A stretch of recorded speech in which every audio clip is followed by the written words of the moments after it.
ओम शांति।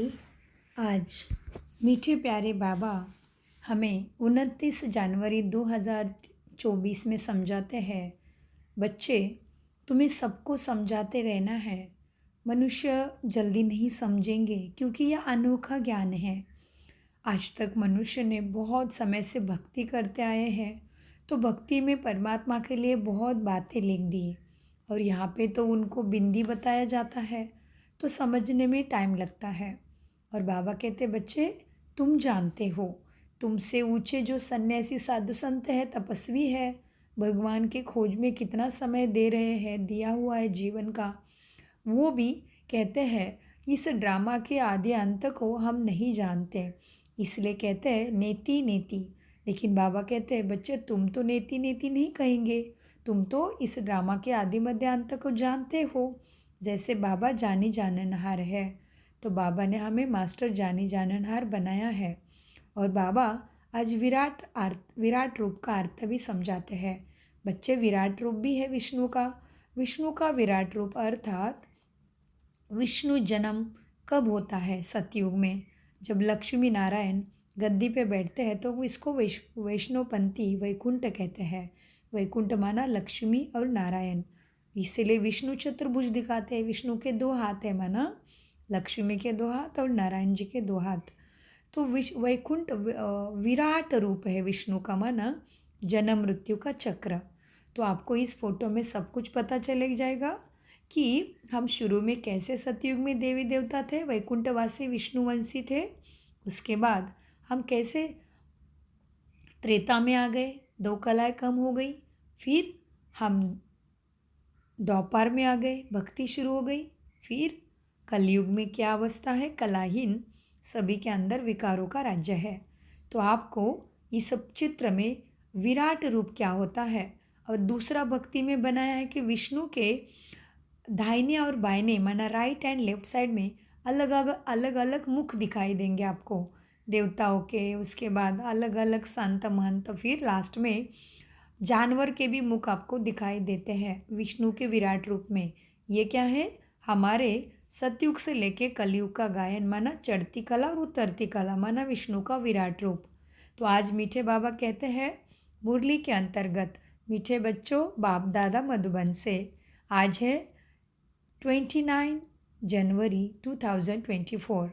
महावाक्य है, मीठे बच्चे जैसे बाप तुम्हारा श्रृंगार करते हैं कैसे ज्ञान से, ऐसा तुम्हें भी दूसरे का श्रृंगार करना है। सारा दिन सर्विस करो, जो आए उसे समझाओ। फिक्रात की कोई बात नहीं है कि चिंता मत करो कि मैंने कैसे समझाया होगा, मैं कैसे समझाऊँ, शर्म आती नहीं। पापा कहते कोई फिक्रात नहीं, आप बस समझा दो। प्रश्न, तो महावाक्य कितना गहरा था कि जैसे बाप तुम्हारा श्रृंगार करते हैं, ऐसे तुम्हें भी दूसरे का श्रृंगार करना है। सारा दिन सर्विस करो, जो आए उसे समझाओ, फिक्रात की कोई बात नहीं। प्रश्न, यह नॉलेज कोठों में कोई ही समझते हैं और धारण करते हैं, ऐसा क्यों? उत्तर, क्योंकि तुम सब नई बातें सुनाते हो। तुम कहते हो परमात्मा बिंदी मिसल है, तो सुनकर ही बुद्धि में मन में मूंझ जाते हैं, माना कंफ्यूज होते हैं। शास्त्रों में तो यह सब बातें सुनी ही नहीं है। इतना समय जो भक्ति की है वह मनुष्य को अंदर में संस्कारों में खींचती है, इसीलिए जल्दी समझते नहीं। कोई कोई फिर ऐसे परवाने भी निकलते हैं जो कहते हैं बाबा हम तो विश्व का मालिक ज़रूर बनेंगे, माना नर से नारायण, नारी से श्री लक्ष्मी ज़रूर बनेंगे। ऐसे हमें ऐसा बाबा मिला, हम कैसे छोड़े? ऐसे भी कोई कोई बच्चे निकलते हैं। कोई बच्चे सब कुछ निछावर माना बाबा को सब कुछ समर्पित कर दिया, जैसे हमने भक्ति में गाया है तेरा तुझको अर्पण, तो यहाँ पे वैसे करना है। तो बाबा यहाँ पे ऐसे बच्चे करते जैसे ब्रह्मा ने कर दिया। हाँ, अनेक दादियाँ है, कितने उदाहरण है हमारे के सामने महारथियों के। तो बाबा कहते कोई बच्चे ऐसे भी निकलते जो सब कुछ न्यौछावर करने की उछल उनको आ जाती है। गीत चला है, दूर देश का रहने वाला आया देश पर आए। ओम शांति। मीठे मीठे रूहानी बच्चे अच्छी तरह से जानते हैं कि हम इस दुनिया में मुसाफिर हैं। माना पाठ बजाने आए हैं फिर जाना है अपने घर, तो मुसाफिर है। यह हमारा देश नहीं है। यह बेहद का नाटक बहुत बड़ा मांडवा है। माना बहुत बड़ा स्टेज है ये। कितनी बड़ी बड़ी बत्तियां हैं, यह सदैव जलती रहती है। मांडवे की बड़ी बड़ी बत्तियां कौन सी है? सूरज, चांद, सितारे तत्व है ना आकाश में। तो बाबा कहते कितनी बड़ी बड़ी बत्तियां है इस मांडवे को। माना धरती के रंगमंच के अविनाशी मांडवे को कौन सी बत्तियां है? आकाश में सूरज और चांद, यह सदैव जलती रहती है। आत्मा जानती है हम सब एक्टर है इस मांडवे पे, और नंबरवार पार्ट अपने पार्ट अनुसार पूरे टाइम पर हम आते हैं। यहाँ पार्ट बजाने अपने टाइम पर आते हैं। पहले पहले तुम वापस परमधाम घर जाते हो, फिर यहाँ पार्ट बजाने इस धरा पे आत्मा शरीर लेके आती है। यह अच्छी तरह से समझने और धारण करने की बातें हैं, क्योंकि सभी आत्माएं इस धरा पे एक्टर है। तो बाबा आगे समझाते कि सभी देवी देवता नहीं बनते हैं। तो जब उनका सतयुग नहीं है, जब जैसे कि कोई आत्मा को समझ लो उसका पार्ट ही है इस स्टेज पे आने का कलयुग से, तो फिर वो कलयुग के टाइम में ही उतरेगी ऊपर से। तब तक परमधाम आत्मा की दुनिया में ही बाबा के पास चमचमता तारा बन के रहेगी। इसलिए बाबा कहते बच्चे यह अच्छी तरह से समझने और धारण करने की बातें हैं। नाटक के एक्टर होते हैं ना, तो ये सृष्टि रंगमंच भी एक नाटक है। तुम सब आत्मा इसके एक्टर हो। तो जो अपने में गुण धारण करेगा, सर्वगुण संपन्न बनेगा, वो देवी देवता कुल में माना सतयुग में आएगा। तो उसके जैसे आत्माएं भाग्यशाली है उस समय आएगी। फिर जिसके अंदर 2 कलाएं कम रहेगी, माना सर्वगुण संपन्न, 16 कला संपूर्ण, संपूर्ण निर्विकारी, मर्यादा पुरुषोत्तम, अहिंसा परमो धर्म, जिसके संस्कार बनेंगे वो सतयुग में आएंगे। थोड़ी बहुत कमी रहेगी संस्कारों में तो त्रेता युग में आएंगे, और फिर आधा ही कलाएं हैं तो फिर द्वापर में आएंगे। और इस तरह से जब जिसका पाठ है वो नाटक करने इस धरा पे उतरेंगे, आत्मा शरीर धारण करेगी। इसलिए बाबा कहते हैं बच्चे यह अच्छी तरह समझने और धारण करने की बात है। नाटक के एक्टर होते हैं। अगर एक दो के ऑक्यूपेशन को न जाने तो उन्हों को क्या कहेंगे। ड्रामा के आदि मध्य अंत को जानने से तुम यह बनते हो, तो यह पढ़ाई सबसे न्यारी हुई ना। बाप है इस सृष्टि रंगमंच के झाड़ का बीज रूप। नॉलेजफुल है बाबा, ज्ञान का सागर है। जैसे वो कॉमन बीज होता है ना, जिससे स्थूल बीज वृक्ष उगता है, तो बाबा कहते हैं जैसे वो कॉमन बीज रहता है। झाड़ और झाड़ होता है, उनको तो सब जानते हैं ना। पहले पहले कैसे होता है, बीज हम रोपते हैं तो छोटे छोटे पत्ते निकलते बीज से, फिर झाड़ बड़ा होता है। वैसे ही मनुष्य सृष्टि का झाड़ का भी ऐसा ही है।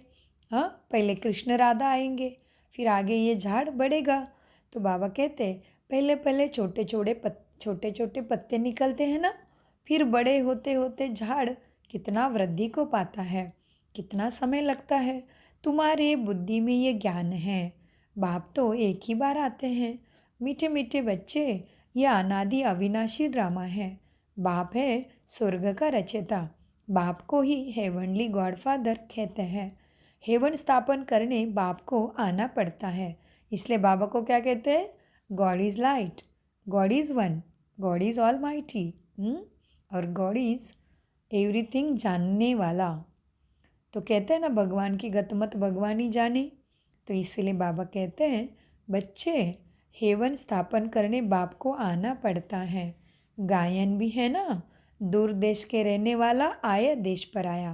बाबा कहाँ का है? परमधाम निवासी। माना ब्रह्म तत्व में बाबा परमधाम में आत्मा के रहने की स्थान में बाबा खुद रहते हैं। हाँ, तो बाबा कहाँ का है? परमधाम निवासी। और हम कहाँ पे? आप इधर आप पे। तो बाबा धरती पे आए ना हमारे लिए, इसलिए कहते हैं बाबा कहते गायन भी करते हैं। दूर देश के रहने वाला आया देश पर आया। ये रावण राज्य पर आया है। रावण राज्य में राम को आना है। तुम्हारी बुद्धि में ये ज्ञान है। तो बाप समझाते हैं आत्माओं को तुम सब मुसाफिर हो, इकट्ठे तो पाठ बजाने नहीं आएंगे। तुमको मालूम है, सबसे पहले होते हैं देवताएं। उस समय और कोई नहीं थे, बहुत थोड़े होते हैं, फिर वृद्धि को पाते हैं। तुम आत्माएं शरीर छोड़ सब वहाँ आती हो परम धाम में। यह बाप ने ही तुम्हें बुद्धि दी है। तुम आत्माओं को अब नॉलेज मिली है। हम बीज और झाड़ के आदि मध्य अंत को जानते हैं। बीज ऊपर है, नीचे सारा झाड़ फैला हुआ है। बीज है परमपिता परमात्मा, नीचे इस धरती पे झाड़ मनुष्य। क्या करा आत्मा ने? मनुष्य शरीर धारण करके पाठ बजा रहे। तो बीज ऊपर है और झाड़ सारा नीचे, नीचे सारा झाड़ फैला हुआ है।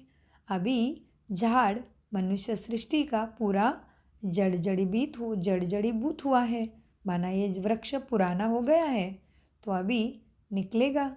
तो बाबा कहते हैं अभी झाड़, जैसे वट का वृक्ष की आयु ज़्यादा मानी जाती है ना, तो जैसे 100 वर्ष पूरे होते हैं ना, तो उसकी जड़ें धरती के नीचे अपने आप ही सूखने लगती है और धीरे धीरे डालियाँ और उसका स्टेम क्या होता है, सूख के झाड़ अपने आप गिरता है।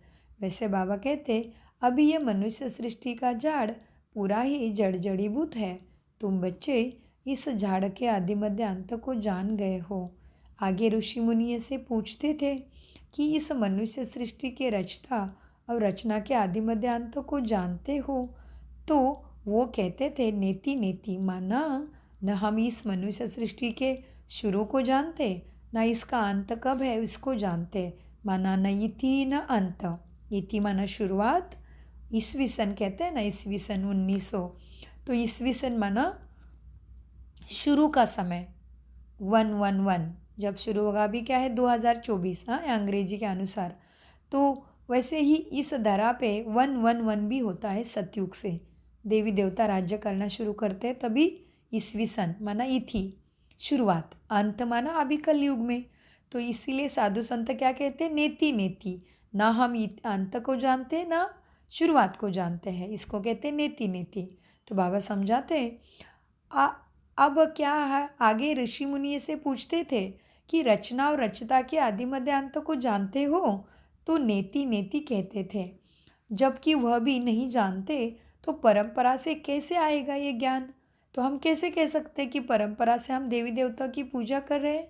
जबकि साधु संतों ने भी नेति नेति कहा है। उन्होंने भी नहीं कहा हम जानते कब देवी देवता धरा पे थे, जो अभी उनकी मूर्त बना के पूछते हैं।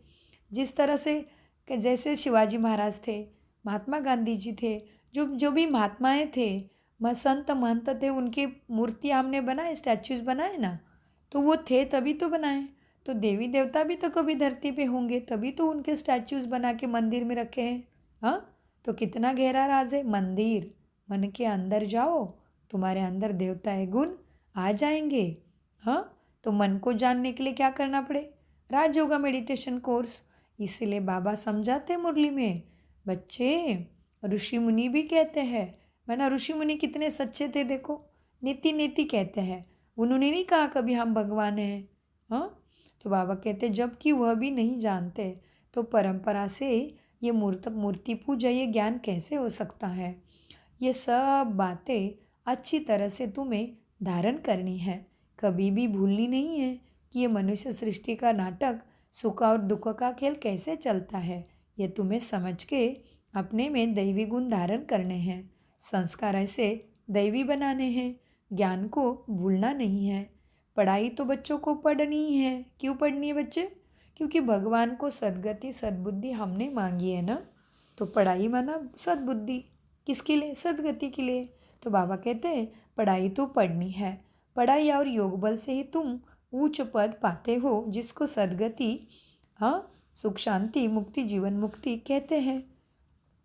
बाबा कहते मुरली में पढ़ाई और योग बल से ही तुम पद पाते हो। पवित्र भी ज़रूर बनना है, सिवाय बाप के और कोई पवित्र बना न सके। विनाशी धन दान करते तो तुम्हें राजाई कुल में अथवा अच्छे कुल में जन्म लेते हैं, तो विनाशी धन दान करते तो भी कुल में जन्म मिलता। तो ये तो अविनाशी ज्ञान धन है, तो इसकी जितनी सेवा करेंगे क्या क्या कितना बड़े बनेंगे देखो हम। तो बाबा कहते विनाशी धन दान करते तो राजाई कुल में अथवा अच्छे कुल में जन्म लेते हैं। तुम बच्चों को बहुत बड़े घर में जन्म मिलता है। नई दुनिया तो बहुत छोटी होती है। सतयुग में देवताओं का जैसे गांव है।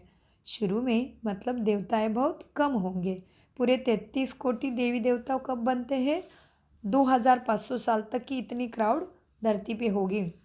लेकिन कलयुग के अंत में 800 करोड़ से भी ज़्यादा आत्माएं धरा पे है। तो सोचिए, आत्माएं माना मनुष्य शरीर में बैठ के अपना अपना पाठ बजा रहे हैं। तो बाबा कहते बच्चे सतयुग में देवताओं का जैसे एक गांव है। शुरू में बॉम्बे कितनी छोटी थी? हाँ जी, शुरू में बॉम्बे एकदम छोटी थी। कहाँ? बॉम्बे, मुंबई। मुंबई माने एक मुंबा देवी का मंदिर था और उसके पास में थोड़ा सा छोटा सा गांव लोग रहने लगे और फिर उसकी मुंबा देवी उसमें थी तो उससे उसका नाम पड़ा मुंबई। हाँ, तो ये बहुत गहरी बातें हैं। तो बाबा कहते शुरू में बॉम्बे माना मुंबई कितनी छोटी थी, अब देखो कितनी वृद्धि को पाया है। आत्माएं सब अपना पाठ बजाती है। सब यहाँ मुसाफिर है। बाप एक ही बार मुसाफिर है ना। इस 5000 वर्ष के ड्रामा में, सतयुग से लेके कलयुग तक के ड्रामा में बाप एक ही बार का मुसाफिर है। हो तुम भी एक ही बार के मुसाफिर। तुम परम धाम से आते हो, सतयुग से लेके फिर कलयुग तक पाठ ही बजाते हो। जन्म मृत्यु के खेल में रहते हो तुम।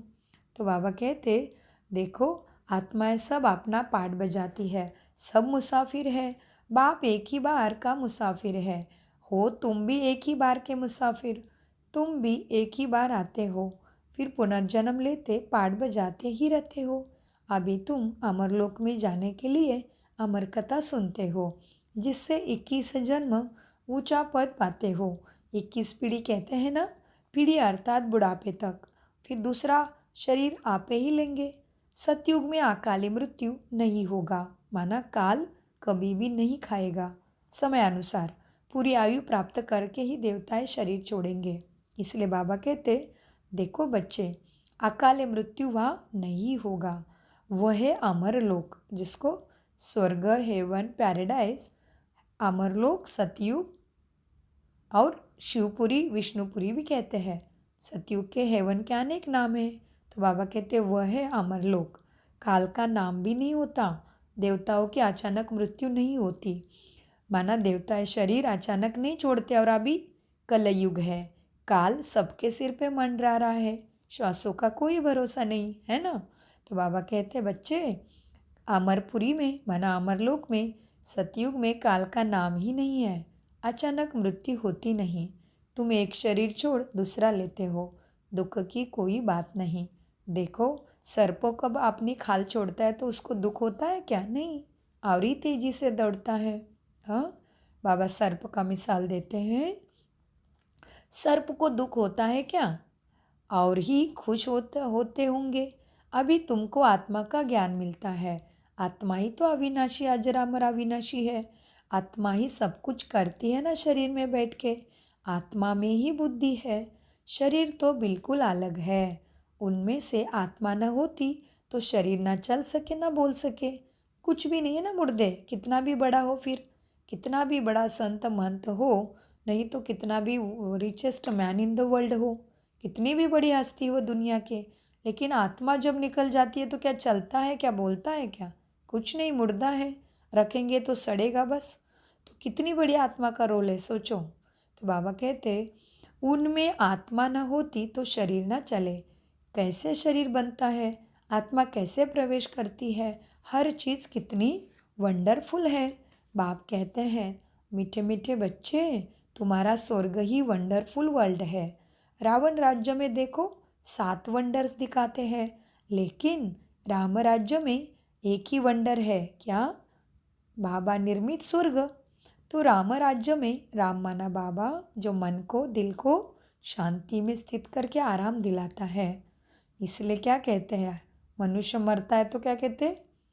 हाँ, आरती लगा दो। फिर कहते राम नाम सत्य है। हाँ, तो बाबा कहते मुरली में, राम राज्य में बाप का एक ही वंडर है स्वर्ग, जो आधा कल्प कायम रहता है। मनुष्य ने देखा भी नहीं है स्वर्ग को, तो भी सबके मुख से स्वर्ग नाम जरूर निकलता है। कहते हैं ना, कोई अच्छा मनुष्य जाता है तो कहते हैं स्वर्गवासी हुआ। इसका मतलब वो अभी तक नरक में ही था, राइट। तो बाबा कहते मनुष्य जानते भी नहीं स्वर्ग को, फिर भी कितना मनुष्य स्वर्ग का नाम लेते रहते हैं। अभी तुम बुद्धि से जानते हो कि स्वर्ग कहाँ और कैसे बनता है, इसीलिए बाबा कहते हैं अभी तुम बुद्धि से जानते हो। कोई कोई ने तो स्वर्ग का साक्षात्कार भी कराया है। हाँ, दादियों ने भी कराया है। दादी का अनुभव भी बहुत प्यारा है। जैसे दादी गुलजार है, ब्रह्मा बाबा तो है ही, लेकिन दादी गुलजार तो कृष्ण के साथ रास रचते थे। संपूर्ण लीला वो खुद ही कितना सुंदर मग्न होते थे। दादी तो बिल्कुल ट्रांस में चले जाते थे छोटेपन से ही। तो इसीलिए बाबा कहते अभी तुम बुद्धि से जानते हो। कोई कोई ने तो साक्षात्कार भी किया है सतयुग का, स्वर्ग का। बाबा ने भी, ब्रह्मा बाबा ने भी विनाश और अपनी राजधानी देखी है साक्षात्कार से। जैसे अर्जुन को भी साक्षात्कार में लाइट दिखाई दी ना, अब बरोबर यह भी गीता एपिसोड चल रहा है। बाबा बतलाते हैं, इसलिए गीता में आता है ना, भगवान वाच, माना भगवान की वाणी के द्वारा। अब बरोबर यह गीता का एपिसोड चल रहा है। बाबा बतलाते हैं, बच्चे यह है पुरुषोत्तम संगम युग, जबकि मैं आकर तुम बच्चों को सारे चक्र का राज, माना राजयोग सिखाता हूँ और इतना ऊंचा बनाता हूँ। तुम पहले अपने मन बुद्धि का राजा बनते हो। यही है राजयोगा मेडिटेशन। तो बाबा कहते दुनिया में इन बातों को तुम्हारे सिवाय कोई नहीं जानते। तुम बहुत मजे मौज से रहते हो। ये मनुष्य मरते हैं तो दीपक जगाते हैं, क्यों? कि आत्मा को अंधेरा ना हो। लेकिन तुम जान गए हो आत्मा स्वयं ही ज्योति बिंदु स्वरूपम लाइट है। तो सतयुग में इसके लिए राजयोग कोर्स करना पड़ता है। तो क्या होता है, ऐसे वंडरफुल ज्ञान, सद्गति का, सद्बुद्धि का ज्ञान हमें प्राप्त होता है। मीठे बच्चों, सतयुग में ऐसे बात नहीं होती। सतयुग में सब आत्माओं का दीपक जगा रहता है। घर घर में सोजरा होता है, या फिर मनुष्य घर घर में बत्तियां जलाते हैं। बाप कहते हैं इन सब बातों को अच्छी तरह बुद्धि में तुम्हें धारण करना है। बाप और राजधानी को याद करते रहो। तुम जानते हो, क्या जानते हो? इतना समय हमने राजाई की, तो बहुत समय के हम परमात्मा से, माना अपने परमधाम घर से बिछड़े हुए हैं। उन्हों से ही बाप बात करते हैं, जो बहुत समय से क्या हुआ, सतयुग में आए देवता बन के। तब कितने टाइम हो गया, 5000 साल से इधर ही जन्म मृत्यु का शरीर लेके हम आत्मा खेल खेल रहे हैं। तो बाबा कहते हैं जो बहुत समय के बिछड़े हुए हैं, उन्हों से ही बाप बात करते हैं, पढ़ाते हैं। बच्चे जानते हैं इस समय की बातों के ही तो त्यौहार मनाते हैं। देखो, शिव जयंती भारत में ही मनाते हैं। शिव है ऊंचते ऊंचे भगवान। एवं कितनी वंडरफुल बात है। देखो, शिव को कोई शरीर भी नहीं है। ज्योतिर्लिंगम, ज्योति स्वरूपम में प्रकाश है। हाँ, ज्योति स्वरूपम है ना, निराकारम ज्योति स्वरूपम। इसलिए लिंग में पूछते, लिंग माना चिन्ह, परमात्मा का चिन्ह, ज्योति का चिन्ह, निशानी, साइन। तो उसको तो शरीर का आकार भी नहीं है, फिर भी शिव जयंती मनाते हैं। तो वंडर है ना। तो बाबा कहते हैं और शिवरात्रि मनाते। देखो, कहते शिवरात्रि है।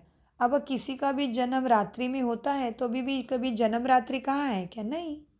केवल शिव के ही जन्मदिन को शिवरात्रि क्यों कहा? क्योंकि शिव बाबा कलयुग की अंधेरी दुख की रात्रि में ही हमें सद्बुद्धि सद्गति देने आते हैं। वही ये समय चल रहा है। इसलिए अभी तक भी आपने राजयोगा मेडिटेशन कोर्स नहीं किया है तो ज़रूर अपने नज़दीकी किसी भी ब्रह्मा कुमारी सेंटर में जाके राजयोगा कोर्स निःशुल्क सिखाया जाता है, ज़रूर जानिए, डरो नहीं। जिस तरह से राजयोगा मेडिटेशन है, यह है राज है मन के सुख शांति को प्राप्त करने का, मन के दुखों को ख़त्म करने का राज है इसमें। इसीलिए मेडिटेशन, जैसे मेडिसिन क्या करता, शरीर को ठीक करता, वैसे ही मेडिटेशन मन बुद्धि को सुख शांति में बनाता है, मन बुद्धि से दुखों को हटाता है, हमें भाग्यवान पुण्यवान बनाता है। इसलिए राजयोगा मेडिटेशन कहते हैं इसको। डरने की कोई बात नहीं। हाँ, राजयोगा हमसे क्या छुड़ाता है? हमारे अंदर की कमजोरियाँ, काम, क्रोध, लोभ, मोह, अहंकार, हमें पाप कर्म कराने वाले हमारे संस्कार राजयोग चुड़ाता है। इसलिए राजयोग मेडिटेशन से डरो नहीं। ये तो मन की बीमारी को हमेशा के लिए ख़त्म करने के लिए यही मेडिसिन है। मन का मेडिसिन माना मेडिटेशन। तो जैसे मन को बेलगाम घोड़ा कहते हैं, है ना? तो ये बेलगाम घोड़ा फिर कैसा शांत हो जाए? फिर भी मनुष्य मरने के बाद भगवान को कहते हैं, हे भगवान उस आत्मा को शांति देना। तो क्या मरने के बाद शांति कैसे मिलेगी? शरीर में ही तो शांति चाहिए ना। इसीलिए जल्दी से जल्दी समय को न गंवाते हुए परमपिता परमात्मा धरा पे आए हैं। वो हमारा स्वधर्म जगा रहे हैं, हमें सुख शांति का राज समझा रहे हैं। तो उसी को कहते हैं राजयोगा मेडिटेशन।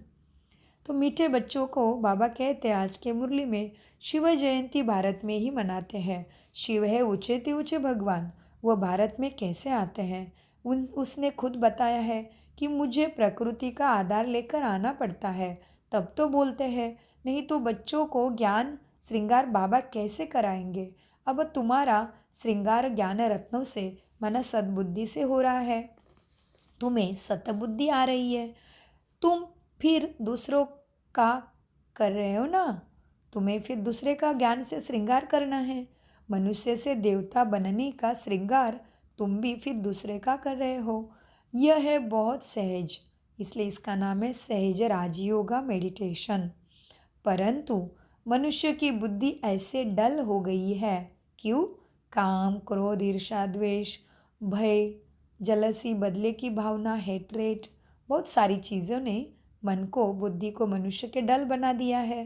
हाँ, एक तरफ विज्ञानी हो गया, बहुत ज्ञानी हो गया स्थूल पढ़ाई से, लेकिन बाकी मन के शांति के लिए तो डल ही है। तो मीठे बच्चों को बाबा कहते हैं, परंतु मनुष्य की बुद्धि ऐसे डल हो गई है जो कुछ भी समझते नहीं, टाइम लेते हैं। तुम प्रदर्शनी में सब बातें समझाते हो, जो आए जैसे समझाया, सब ड्रामा, फिक्रात की कोई बात नहीं। बच्चे कहते बाबा माता बहुत मारते हैं, निकलता कोटों में कोई है, जो तो होगा। तुम कहते हो परमात्मा बिंदी है, शास्त्रों में ऐसे बातें हैं नहीं, इसीलिए मूंझ पड़ते हैं। परमात्मा बिंदी कैसे? परमात्मा का तो विराट रूप, सर्वव्यापी, सर्वत्र भगवान है, सब में बैठा है, कैसे कैसे बातें लिख दी है ना शास्त्रों में।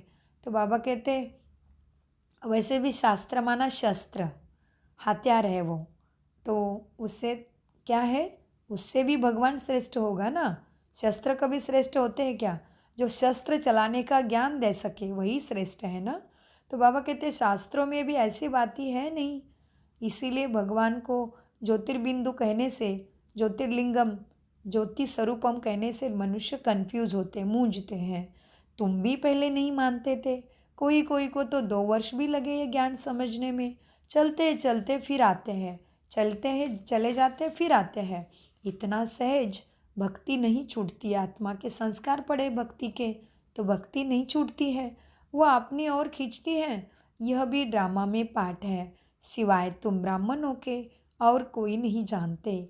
विराट रूप का अर्थ भी समझा है, यह है तुम्हारी बाजोली। अभी अभी तुम कलयुग में है, जरूर पुरुषार्थ करके श्रीमत अनुसार, बाबा की शिक्षा के अनुसार, परम प्राणेश्वर, परमपिता परमात्मा, अमरनाथ, भोलेनाथ कौन है? हमारा शिव बाबा। उसके ज्ञान के अनुसार अपने मन बुद्धि को बना के तुम सतयुग में चले जाते हो, देवी घराने में जन्म लेते हो, देवी देवता बनते हो। तो यह है तुम्हारी बाजोली। विराट रूप का अर्थ भी समझा है। तो सिवाय तुम ब्राह्मणों के, ब्राह्मण माना जिसका मन ब्रह्मांड में रहने वाले ब्रह्म तत्व में जो रहता है, हाँ, प्राणेश्वर परमपिता परमात्मा ब्रह्म। इसीलिए साधु संत क्या कहते हैं? हमें ब्रह्म में लीन होना है। क्यों? क्योंकि ब्रह्म से ही माना ब्रह्मांड में, ब्रह्मांड माना गोलाकार, परमपिता परमात्मा का घर है ब्रह्मांड। इसको अनेक नाम है। ऊपर वाला कहते हैं सो हेवन के, क्या कहते हैं उसके घर को? परम धाम। हाँ, निराकारी दुनिया, निर्वाण धाम, जहाँ वाणी नहीं है। आत्मा चमचमती बिंदी है, शरीर ही नहीं तो वाणी कैसे आएगी? तो उसको निर्वाण भी कहते हैं। इसलिए कई कई धर्मों में कहते हैं ना निर्वाण चला गया। तो तुम ब्राह्मण हो, इसलिए ब्राह्मण माना जो बुद्धि के द्वारा ब्रह्मांड में रहने वाले परमात्मा से अपने ही अस्तित्व को, सत्य परिचय को जान गए हैं। ब्रह्मा जैसे उन्होंने परमात्मा को पहचाना है। सद्गति दाता को सद्बुद्धि कैसे देते हैं उसको माना है, जाना है, प्राप्ति की है। ऐसे मनुष्य आत्माओं को ब्राह्मण कहते हैं। इसलिए बाबा कहते ब्राह्मण माना ब्रह्मा के मुख कमल से परमात्मा के ज्ञान को जानने वाले ब्राह्मण। ब्रह्मा के मुख कमल से भगवान ने सृष्टि रची है ना, तो इस तरह से। तो तुम जब राजयोगा कोर्स करोगे ना, राजयोगा मेडिटेशन, तो इसके हर गहराई को समझ के इतने गदगद हो जाओगे कि आंखों से खुशी के आंसू बहेंगे कि हे भगवान, मैं कितना भाग्यशाली हूँ कि मेरे श्वास खत्म होने से पहले तो मुझे मिल गया। इसलिए बाबा कहते सिवाय तुम ब्राह्मणों के और कोई भी इस ड्रामा को और विराट रूप को नहीं जानते। सिवाय तुम ब्राह्मणों के और कोई नहीं जानते कि ये ड्रामा में मनुष्य आत्मा कैसे पाठ बजाते हैं। बाबा कहते बच्चे, विराट रूप का भी अर्थ समझा है। यह है तुम्हारी बाजोली, तुम चक्र लगाते हो, इसीलिए स्वास्तिक दिखाते। देखो, स्वास्तिक माना सो का अस्तित्व, सो माना आत्मा। कहाँ पे? सतयुग, त्रेता, द्वापर, कलयुग, ये चार युगों का स्वास्तिक है। हाँ, तो स्वास्तिक का अर्थ जानना है कि क्यों ऐसे डंडी ऊपर जा रही है, एक डंडी स्वास्तिक की, फिर राइट में जाती है, फिर नीचे गिरती है, फिर लेफ्ट में जाती है। स्वास्तिक की डंडी कैसी है? देखो, हम हर कार्य में स्वास्तिक लिखते हैं और फिर स्वास्तिक के एक बाजू में शुभ लिखेंगे, स्वास्तिक के राइट बाजू में लाभ लिखेंगे, शुभ लाभ लिखेंगे। तो कैसा होगा शुभ और लाभ? जानिए सहज राजयोगा मेडिटेशन में, जानिए स्वास्तिक में शुभ लाभ क्यों लिखते हैं, सब शुभ कार्य के पहले स्वास्तिक क्यों निकालते हैं, जानिए। किसमें? सहज राजयोगा मेडिटेशन में। अपने किसी भी नज़दीकी ब्रह्मा कुमारी सेंटर में जाके ज़रूर स्वास्तिक का राज जानिए। डरो नहीं। फ्री में क्यों सिखाते? क्योंकि जो प्राकृतिक चीज़ें हैं, जैसे जल है, धरनी है, वायु है, आकाश से लाइट मिलती है हमें, सूरज देवता लाइट देती है, आकाश से जल भी मिलता है, तो क्या ये हमसे पैसे लेते हैं क्या? तो जो प्राकृतिक है, नेचुरल है, वो कभी पैसा नहीं लेता। तो ये परमात्मा का ज्ञान है। सभी आत्माओं का सद्गति, सद्बुद्धि, जीवन मुक्ति, मुक्ति पाने का अधिकार है। इसलिए इस ज्ञान में समझने के लिए पैसे नहीं लगते। इसलिए सहज राजयोग मेडिटेशन निःशुल्क सिखाया जाता है। क्यों? क्योंकि आत्माएं मानवता की सेवा कर रहे हैं। जिन्होंने परमात्मा को पाया, सद्बुद्धि पाई है, वह अपने दूसरे आत्मा भाइयों की सद्गति के लिए मानवता के सेवा में दिन रात लगे हैं। इसलिए ब्रह्मा कुमारी में निःशुल्क राजयोग मेडिटेशन सिखाया जाता है। मीठे बच्चों, बाबा कहते हैं, क्या कहते हैं? बच्चों, क्या है मनुष्य? क्या करते हैं? क्या करते मनुष्य? शिव जयंती मनाते हैं और शिव को नहीं जानते। कितने डल बुद्धि बन गए हैं, जो कुछ भी समझते नहीं हैं। टाइम लेते हैं। तुम प्रदर्शनी में सब बातें समझाते हो, जो आया जैसे समझाया, सब ड्रामा, फिक्रात की कोई बात नहीं। बच्चे कहते बाबा, माता बहुत मारते हैं लेकिन निकलता कोटों में कोई है। वरना हम कहते बाबा बहुतों को समझाए लेकिन कोई एक ही समझ गया है ज्ञान को। तो बाबा समझाते बच्चे देखो। बच्चे कहते बाबा, माता बहुत मारते हैं, निकलता कोटों में कोई है। सो तो होगा ही बच्चों। तुम कहते हैं परमात्मा बिंदी है, शास्त्रों में ऐसी बात है ही नहीं। इसलिए मनुष्य मूंझ पड़ते हैं, कंफ्यूज होते हैं। तुम भी तो पहले नहीं मानते थे। कोई कोई समझने के लिए ज्ञान 1-2 वर्ष लगे, चलते चलते फिर चले भी जाते, फिर आते हैं। इतना सहज भक्ति आत्मा के संस्कारों से छूटती नहीं, वो अपनी ओर खींचती है। यह भी ड्रामा में पार्ट है सबका। भक्ति माना हम भगवान से विभक्त नहीं थे, हम भगवान से अलग नहीं है, लेकिन कैसे अलग होके दूसरे रास्ते में भटक रहे हैं। इसलिए परंपरा से भक्ति करते आए हैं, फिर भी दुख तो और ही बढ़ गया दुनिया में। तो इसलिए भक्ति माना भगवान को जाने नहीं थे लेकिन उसको मांगते ही रह गए, माना भक्ति। तो इसीलिए ज्ञान माना सद्बुद्धि, सद्गति। तो बाबा कहते हैं सहज भक्ति आत्मा से छूटती नहीं है। भक्ति के संस्कार अपनी तरफ खींचते हैं। यह भी ड्रामा में पार्ट है। सिवाय तुम ब्राह्मणों के और कोई ये बात को जानते नहीं। विराट रूप का भी अर्थ समझा है। यह भी तुम्हारी बाजोली है।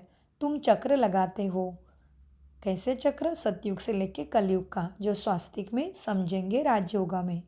राजयोगा मेडिटेशन में तुम समझ जाएंगे। तो बाबा कहते हैं आज की मुरली में, शिव बाबा कहते हैं इनको विराट नाटक कहा जाता है। इनका भी तुमको ज्ञान है। उन कॉलेजों में तो क्या क्या पढ़ते रहते हैं, यह बात तो वहाँ भी नहीं सिखाई जाती है। कहीं दुनियाई स्कूल में सिखाया है क्या सद्गति सद्बुद्धि का? हाँ, पुण्यात्मा कैसे बने, पापों का नाश कैसे करे? कहीं यूनिवर्सिटी का नाम है पापकटेश्वर, भोलेनाथ, भूतनाथ, बबुलनाथ, हाँ, कांटों को फूल बनाने वाला, कहीं लिखा है? यूनिवर्सिटी नहीं। तो बाबा कहते देखो उन कॉलेज में तो क्या क्या बात पढ़ते रहते हैं, यहाँ वो बात नहीं। साइंस वृद्धि को पाती रहती है, क्या होगा उससे? सब कुछ मिल गया फिर भी दुखी है, तो विनाशी होना है साइंस के साधनों से। अभी भल तुम समझाएंगे, परंतु फिर भी विरला कोई मिलेगा जो कहेगा यह ज्ञान तो बहुत अच्छा है, यह तो रोज़ समझना चाहिए। कितनी भी काम हो, परंतु कहेंगे कोई हमको तो बाबा से वर्षा सद्गति का, सद्बुद्धि का, मुक्ति, जीवन मुक्ति का, हेल्थ वेल्थ हैप्पीनेस लेना ही है, ऐसे भी कोई निकलेंगे। तो हम सब वही है ना। तो बाबा कहते यह तो आता है, अनगणित कमाई इस ज्ञान के द्वारा होती है। बाबा कहते हैं बच्चे मेरी बुद्धि से सारा झाड़ की मेरी बुद्धि में सारे मनुष्य सृष्टि के झाड़ का नॉलेज है, इसलिए मुझे ज्ञान का सागर कहते हैं। इसलिए बाबा को क्या कहते हैं? God is might, God is light और God is almighty. God is knowledgeful, God is everything कहते हैं ना। लेकिन गॉड माना क्या? जानो सहज राजयोगा मेडिटेशन द्वारा। बाबा कहते हैं बच्चे मेरी बुद्धि में सारी झाड़ की नॉलेज है, सो अभी तुम भी समझ रहे हो। बाप जो समझाते हैं वो बहुत एक्यूरेट है। एक सेकंड ना मिले दूसरे से जीवन में। कितनी महीनता है इस ड्रामा के राज में।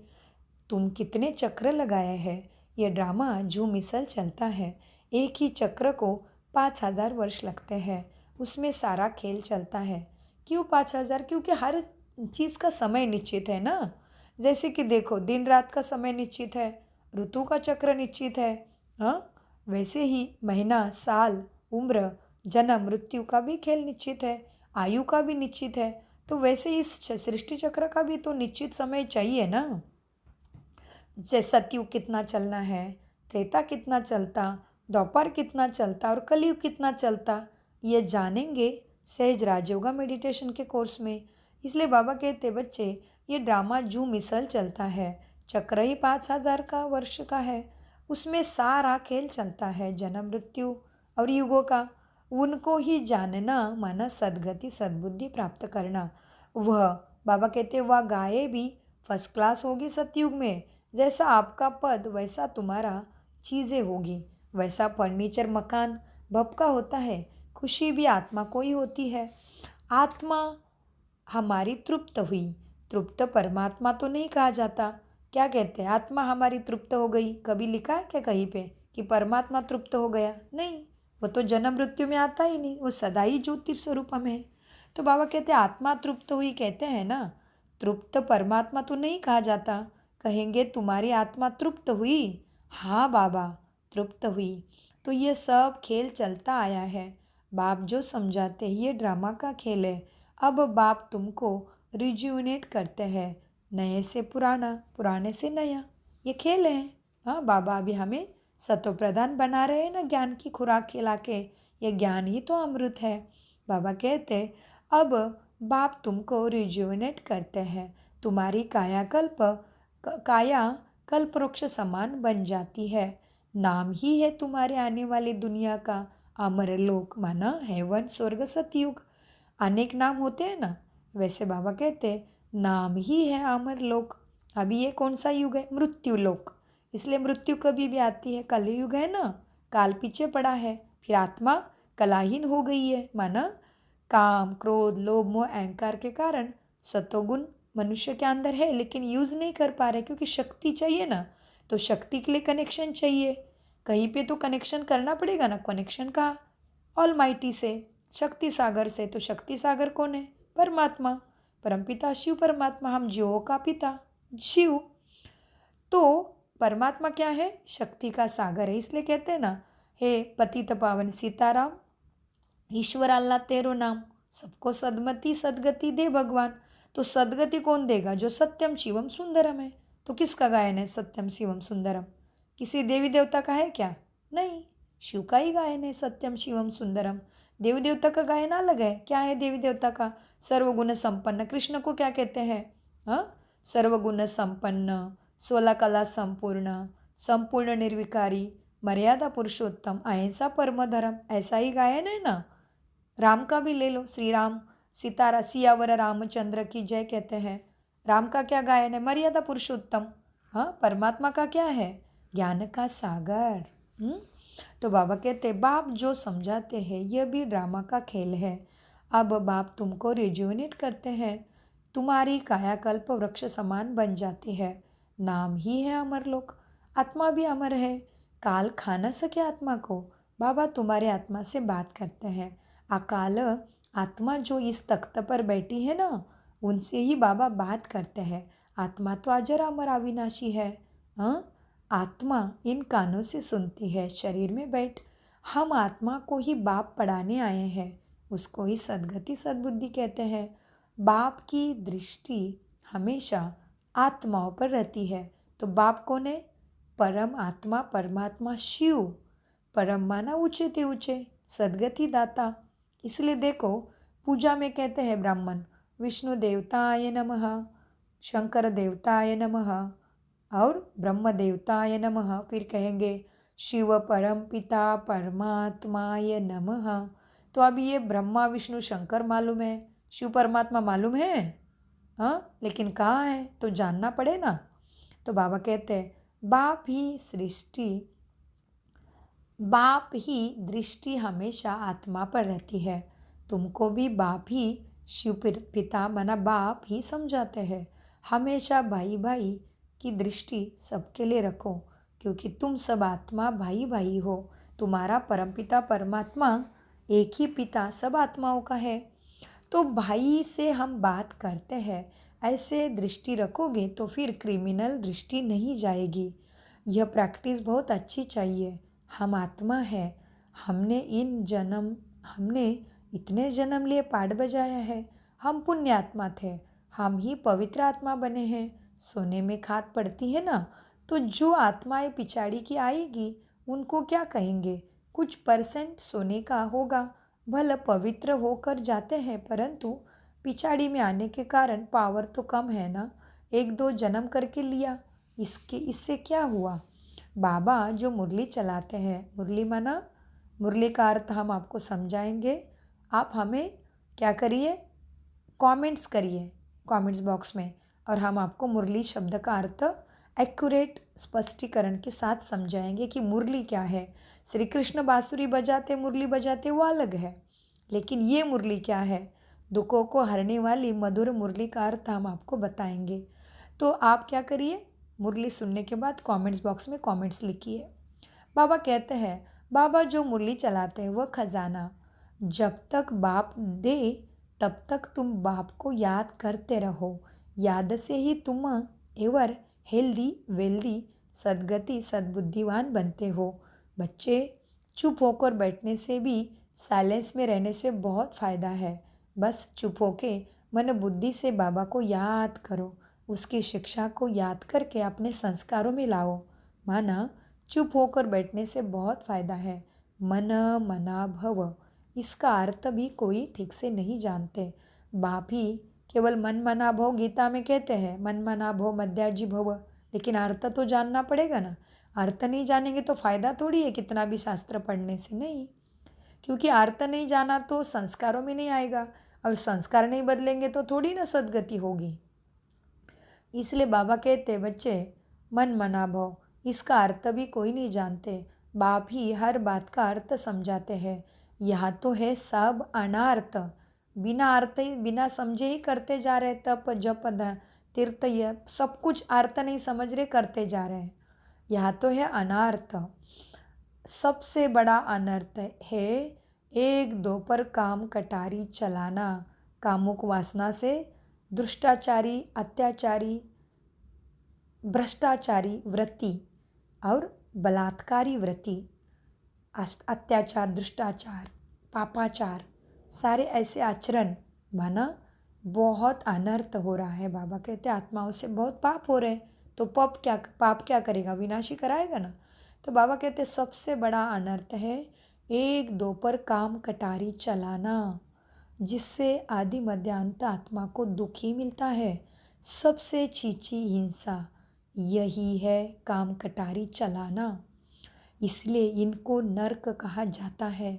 स्वर्ग और नरक का भी कोई अर्थ नहीं समझते हैं। वह है नंबर 1 नरक और नंबर सतयुग है नंबर 1 और नरक है नंबर लास्ट। तुम जानते हो ये दुनिया कलयुग भी नरक बन गया है। तुम जानते हो हम इस विश्व नाटक के एक्टर हैं। तुम नेति नेति नहीं कहेंगे, तुम तो सब जान गए हो। तुम श्रीमत से कितने अच्छे चित्र बनाते हो, जो मनुष्य देखते ही खुश हो जाते हैं और सहज ही समझ जाए ये चित्र बनाना भी ड्रामा में नूंद है। पिछाड़ी को तुम याद में ही रहेंगे, सृष्टि चक्र भी बुद्धि में आ जाएगा। नई दुनिया कौन बनाता, पुरानी दुनिया कौन बनाता है, ये सब तुम ही जानते हो। सतो प्रधान सतो रजतमों में सबको आना ही है। अभी है कलयुग, यह किसी को पता ही नहीं कि स्वयं आत्माओं का पिता बाप आकर हमको सद्गति सद्बुद्धि माना स्वर्ग का मालिक बनाएंगे। ये मनुष्य नहीं जानते, किसी के ख्याल में भी नहीं आता।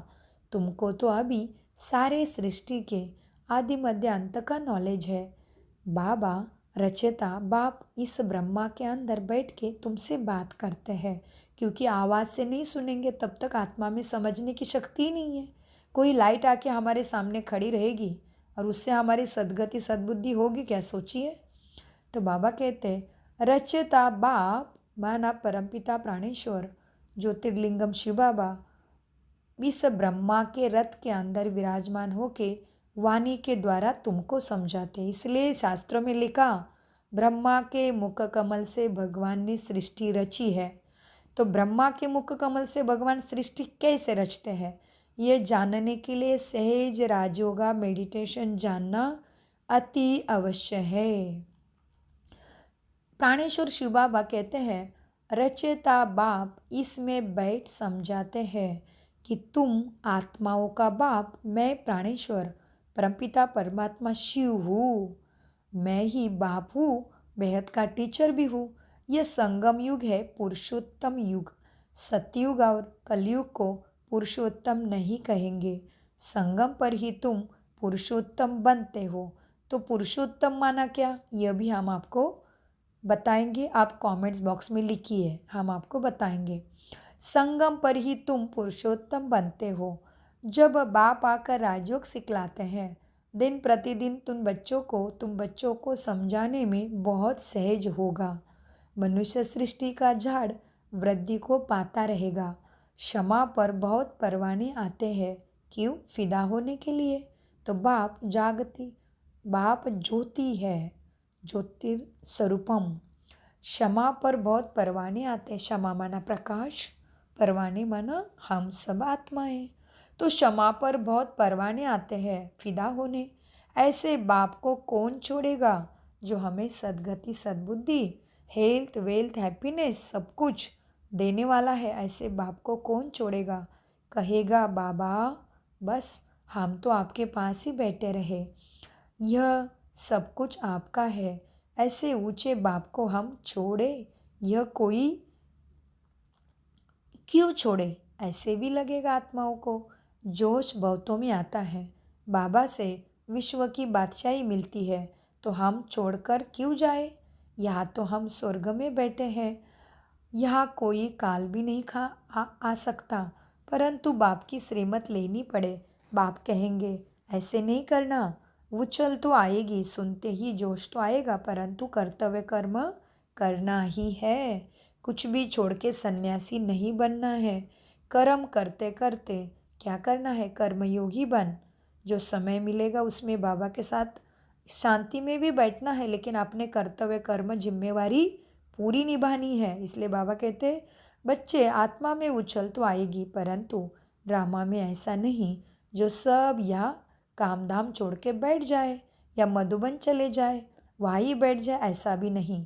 या सेंटर जाते हो, मुरली क्लास में आते हो तो बहुत अच्छा लगता है ना, लेकिन बाबा कहते हैं यहाँ पे आना है, ज्ञान रत्नों से अपने बुद्धि की झोली भरना है, फिर जाके अपने कर्म भूमि पे उसको यूज़ करना है। तो बाबा कहते उछल तो बहुत आती है, परंतु ड्रामा में ऐसा नहीं जो सब यहाँ बैठ जाए। जोश तो आत्मा में आता है, क्योंकि जानते हैं कि यह जो आंखों से सब कुछ दिखने वाला है, शरीर भी कुछ सब कुछ खत्म होने वाला है।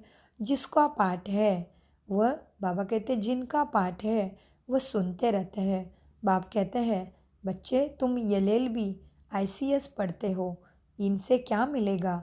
कल शरीर छूट जाए तो क्या मिलेगा? कुछ भी नहीं।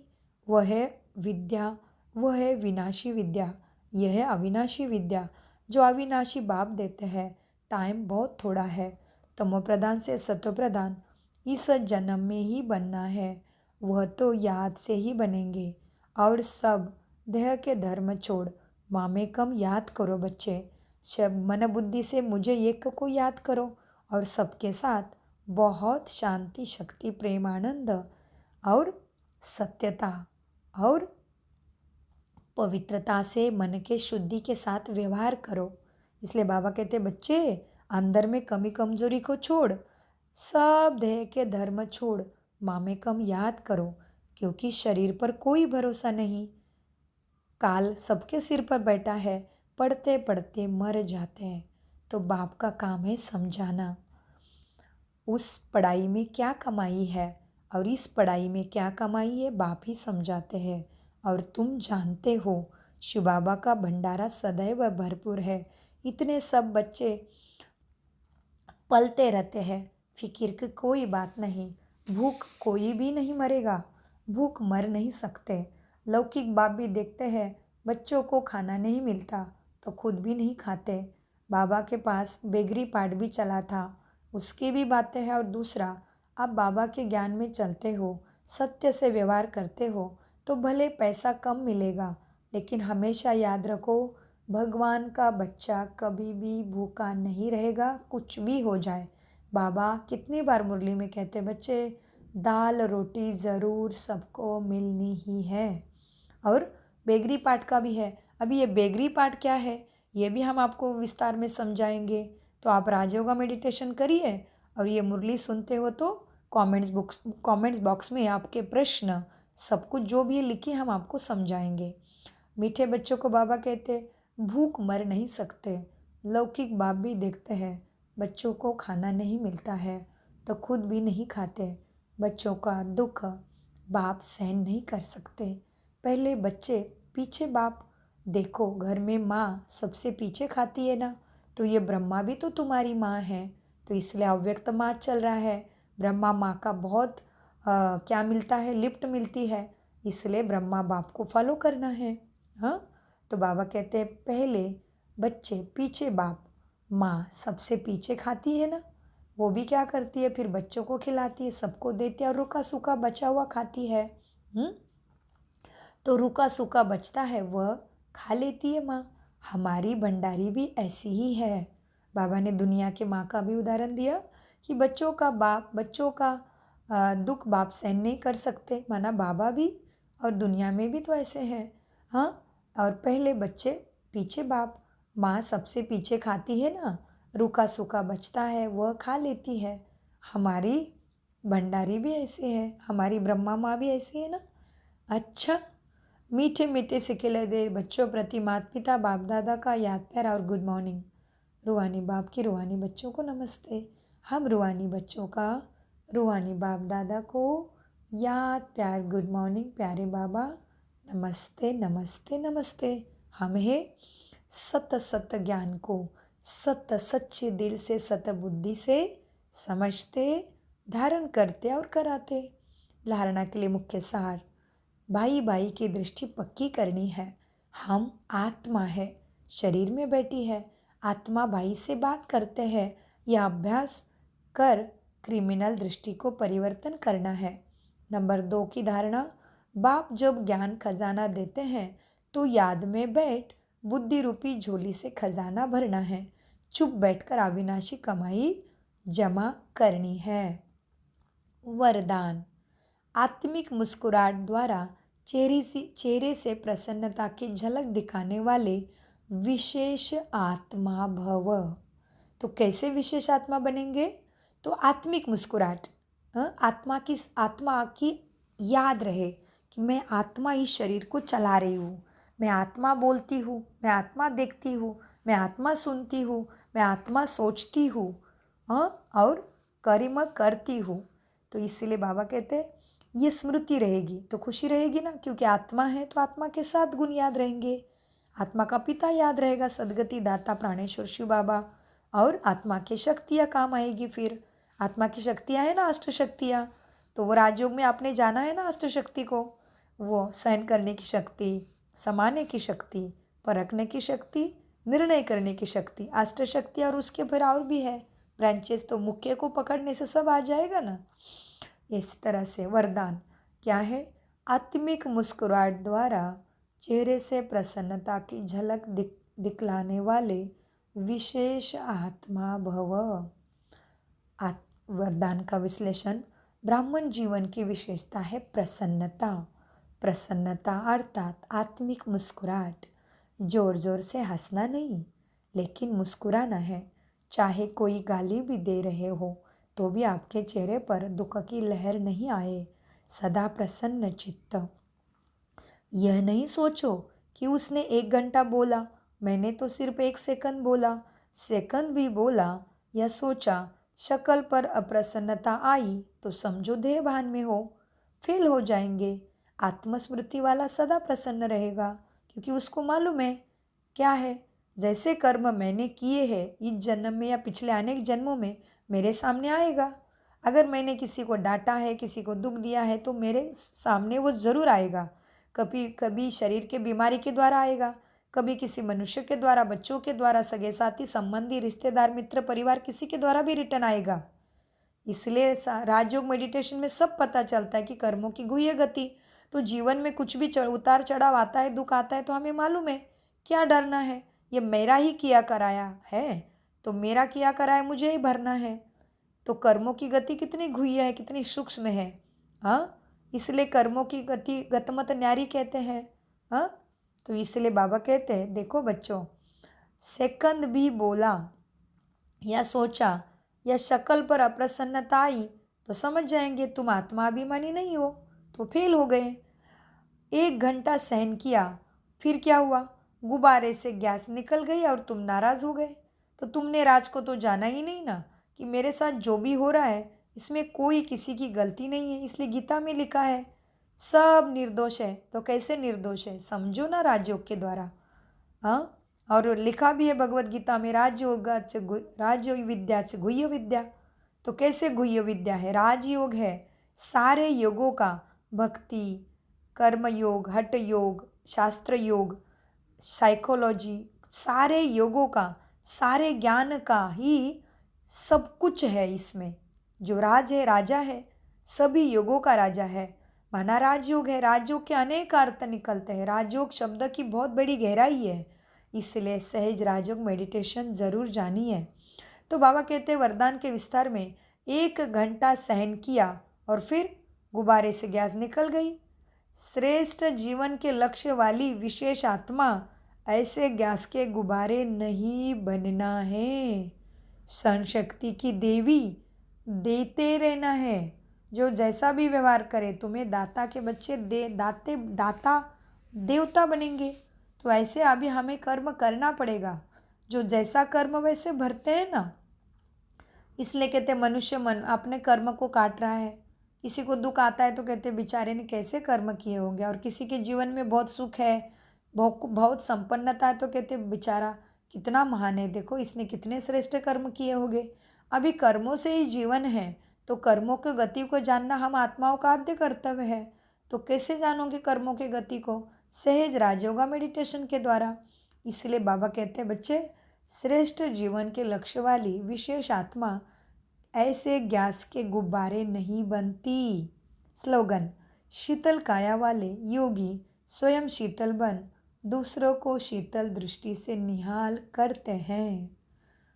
मीठे प्यारे बाप दादा का अनगणित पदम गुना शुक्रिया। ओम शांति, ओम शांति, ओम शांति। ब्रह्मा बाबा का अव्यक्त मास, समर्ति मास, संपूर्ण मास संपूर्ण हो गए ना। बाबा हमारे बाप समान बन गए, नेक्स्ट टू गॉड बन गए। हाँ, तो प्राणेश्वर परमपिता परमात्मा शिव बाबा ने ब्रह्मा को अपने समान बनाया, आप समान बन गए। वही मास को कहते हैं अव्यक्त मास। जनवरी मास 18 जनवरी भगवद गीता के 18 अध्याय संपन्न हो जाते हैं ना। और महीना भी कौन सा है? एक साल की शुरुआत 18 जनवरी। हाँ, तो 18 जनवरी को ब्रह्मा बाबा समर्थ बन गए, संपन्न बन गए, नेक्स्ट टू गॉड, बाप समान, आप समान बन गए। इसलिए अव्यक्ति साइलेंस द्वारा डबल लाइट फरिश्ता स्थिति का अनुभव करो। तो बाबा हमारे अव्यक्त फरिश्ता बन गए, तो हमें भी ऐसे बनना है। तो इस मास में विशेष अभ्यास, तो क्या करना है? अव्यक्ति साइलेंस द्वारा डबल लाइट फरिश्ता स्थिति का अनुभव करो। जैसे साइंस वाले रेत में भी अनाज पैदा कर देते हैं, ऐसे ही आप साइलेंस द्वारा धरणी का परिवर्तन करो। इसके लिए शुभ भावना संपन्न बनो, ब्रह्मा बाप को फॉलो करो। साइलेंस की शक्ति से किसी भी आत्मा की वृत्ति दृष्टि का परिवर्तन कर दो। जैसे देखो, क्रोध है ना आत्मा के अंदर, तो जैसा क्रोध क्या है? अज्ञान की शक्ति है, ऐसा ज्ञान की शक्ति क्या है? शांति है। ज्ञान की शक्ति है शांति, ज्ञान की शक्ति शांति है, सहन शक्ति है। अभी इन गुणों को अपना संस्कार बना लो, तो तुम भी डबल लाइट फरिश्ता सहज बन जाएंगे। ओम शांति, ओम शांति, ओम शांति। शुक्रिया फरिश्तों, शुक्रिया बाबा।